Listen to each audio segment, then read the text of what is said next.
The stars came out that night, dazzling in their brilliance and clarity. Ford and Arthur had walked more miles than they had any means of judging and finally stopped to rest. The night was cool and balmy, the air pure, the sub-ether sensomatic totally silent. A wonderful stillness hung over the world. A magical calm which, combined with the soft fragrances of the woods, the quiet chatter of insects, and the brilliant light of the stars, to soothe their jangled spirits. Even Ford Prefect, who had seen more worlds than he could count on a long afternoon, was moved to wonder if this was the most beautiful he had ever seen. All that day they had passed through rolling green hills and valleys, richly covered with grasses, wild-scented flowers, and tall, thickly-leaved trees.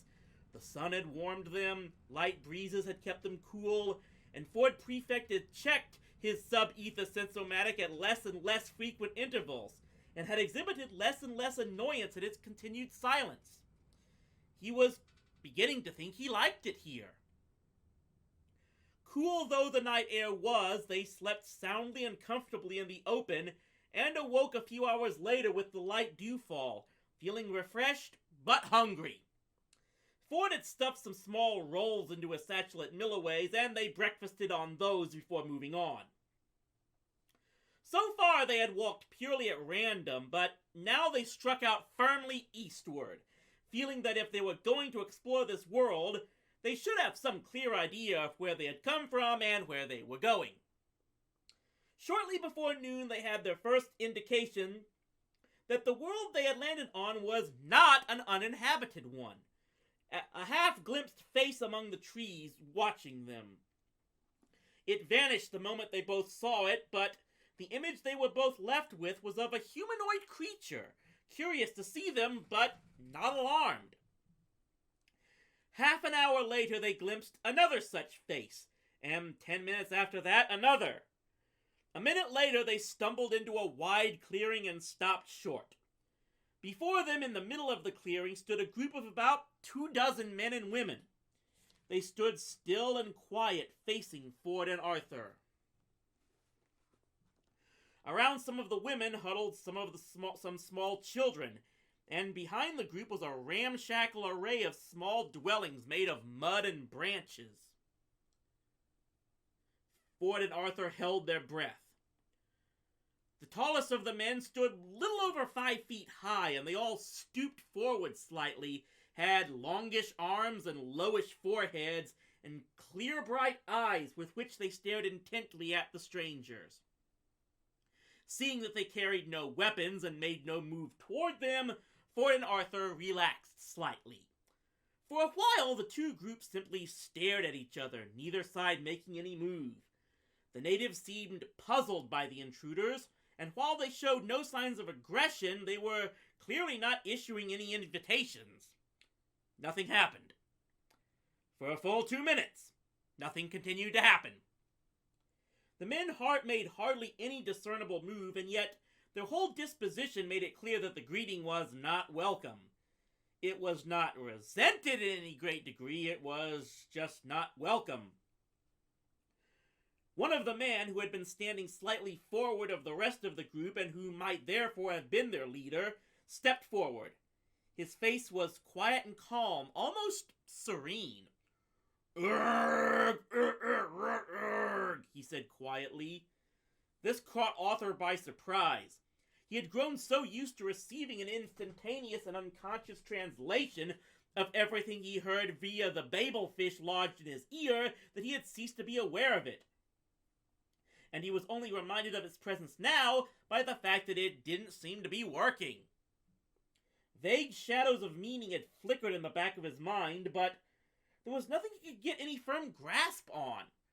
He guessed, correctly as it happens, that these people had as yet evolved no more than the barest rudiments of language, and that the babelfish was therefore powerless to help. He glanced at Ford, who was infinitely more experienced in these matters. "I think," said Ford out of the corner of his mouth, "he's asking us if we'd mind walking around the edge of the village."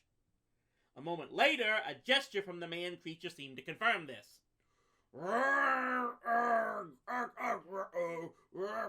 continued the man-creature. The general gist, said Ford, as far as I can make out, is that we're welcome to continue our journey in any way we like, but if we would walk around his village rather than through it, it would make them all very happy. So what do we do? I think we make them happy, said Ford. Slowly and watchfully, they walked around the perimeter of the clearing. This seemed to go down very well with the natives, who bowed to them very slightly and then went about their business. Ford and Arthur continued their journey through the wood. A few hundred yards past the clearing, they suddenly came upon a small pile of fruit lying in their path. Berries that looked remarkably like raspberries and strawberries, and pulpy green-skinned fruit that looked remarkably like pears. So far they had steered clear of the fruit and berries they had seen, though the trees and bushes were laden with them. Look at it this way, Ford Prefect had said. Fruits and berries on strange planet either make you live or make you die. Therefore, the point at which to start toying with them is when you're going to die if you don't. That way you stay ahead. The secret of healthy hitchhiking is to eat junk food. They looked at the pile that lay in their path with suspicion. It looked so good that it made them almost dizzy with hunger. Look at it this way, said Ford. Yes, said Arthur. I'm trying to think of a way of looking at it, which means we get to eat it, said Ford. The leaf-dappled sun gleamed upon the plump skins of the things which looked like pears. The things which looked like raspberries and strawberries were fatter and riper than any Arthur had ever seen, even in ice cream commercials. Why don't we eat them and think about it afterward, he said. Maybe that's what they want us to do. All right, look at it this way. Sounds good so far. It's there for us to eat. Either it's good or it's bad. Either they want to feed us or to poison us. If it's poisonous and we don't eat it, they'll just attack us some other way. If we don't eat, we lose out either way. I like the way you're thinking, said Ford. Now eat one. Hesitantly, Arthur picked up one of the things that looked like pears. I always thought about the Garden of Eden story. Now, I always thought about the Garden of Eden story, said Ford. Garden of Eden. Tree, apple, that bit, remember? Yes, of course I do. Well, your God person puts an apple tree in the middle of a garden and says, do what you guys like, but don't eat the apple. Surprise, surprise, they eat it, and he leaps out from a bush shouting, gotcha. It wouldn't have made any difference if they hadn't eaten it. Why not? Because if you're dealing with somebody who has the sort of mentality which likes leaving hats on the pavements with bricks under them, then you know perfectly well they won't give up. They'll get you in the end. What are you talking about? Never mind, eat the fruit. You know, this place almost looks like the Garden of Eden. Eat the fruit. Sounds quite like it, too. Arthur took a bite from the thing which looked like a pear. It's a pear, he said. A few moments later, when they had eaten the lot, Ford Prefect returned round and called out. Thank you. Thank you very much, he called. You're very kind. They went on their way. For the next 50 miles of their journey eastward, they kept on finding the occasional gift of fruit lying in their path, and though they once or twice had a quick glimpse of a native man-creature among the trees, they never again made direct contact. They decided they rather liked a race of people who made it clear they were grateful simply to be left alone. The fruits and berries stopped after 50 miles because that was where the sea started. Having no pressing calls on their time, they built a raft and crossed the sea. It was relatively calm, only about 60 miles wide, and they had a reasonably pleasant crossing, landing in a country that was at least as beautiful as the one they had left. Life was, in short, ridiculously easy, and for a while at least they were able to cope with the problems of aimlessness and isolation by deciding to ignore them. When the craving for company became too great, they would know where to find it. But for the moment, they were happy to feel that the Golga Frenchums were hundreds of miles behind them. Nevertheless, Ford Prefect began to use his sub-ether sensomatic more often again. Only once did he pick up a signal, but that was so faint and from such enormous distance that it depressed him more than the silence that it otherwise continued unbroken. On a whim, they turned northward. After weeks of traveling, they came to another sea, built another raft, and crossed it. This time it was harder going. The climate was getting colder. Arthur suspected a streak of masochism in Ford Prefect. The increasing difficulty of the journey seemed to give him a sense of purpose that was otherwise lacking. He strode onward relentlessly. Their journey northward brought them into some steep mountainous terrain of breathtaking sweep and beauty. The vast, jagged, snow-covered peaks ravished their senses. The cold began to bite into their bones.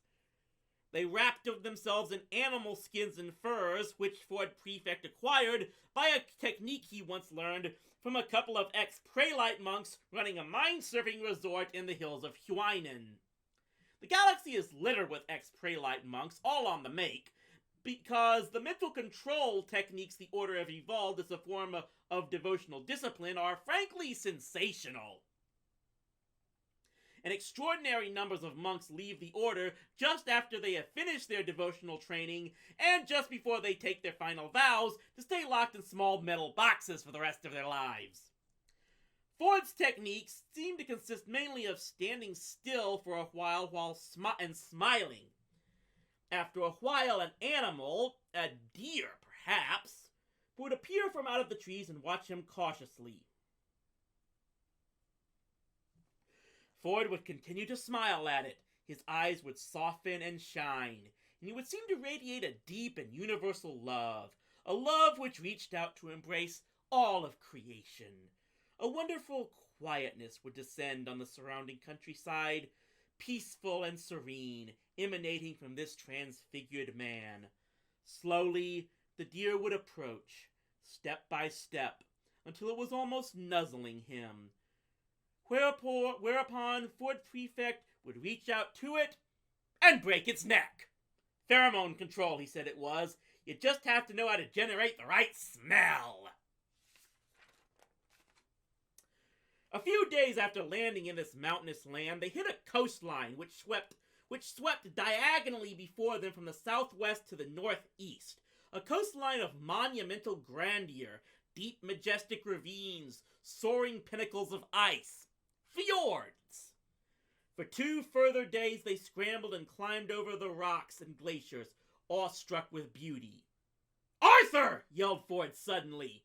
It was the afternoon of the second day. Arthur was sitting on a high rock, watching the thundering sea smash itself against the craggy promontories. "Arthur!"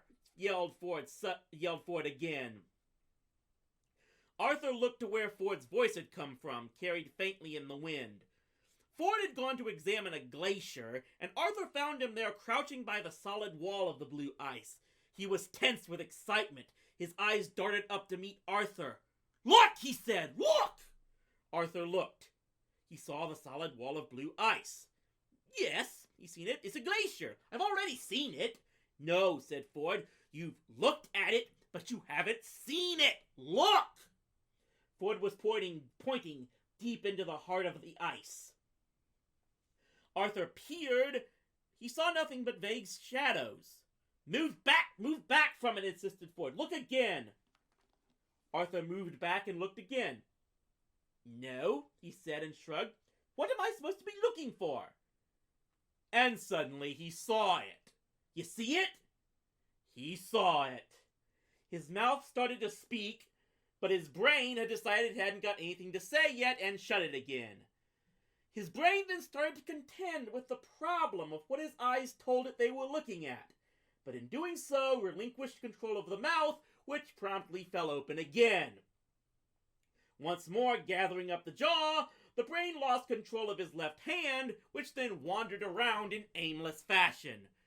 For a second or so, the brain tried to catch the left hand without letting go of the mouth, and simultaneously tried to think about what was buried in the ice, which is probably why the legs went and Arthur dropped restfully to the ground. The thing that had been causing all this mural upset was a network of shadows in the ice, about 18 inches beneath the surface. Looked from the right angle, they resolved into solid shapes of letters from an alien alphabet, each about 3 feet high, and for those like Arthur who couldn't read Magrathian, there was above the letters the outline of a face hanging in the ice. It was an old face, thin and distinguished, careworn but not unkind. It was the face of the man who had won an award for designing the coastline they now knew themselves to be standing on.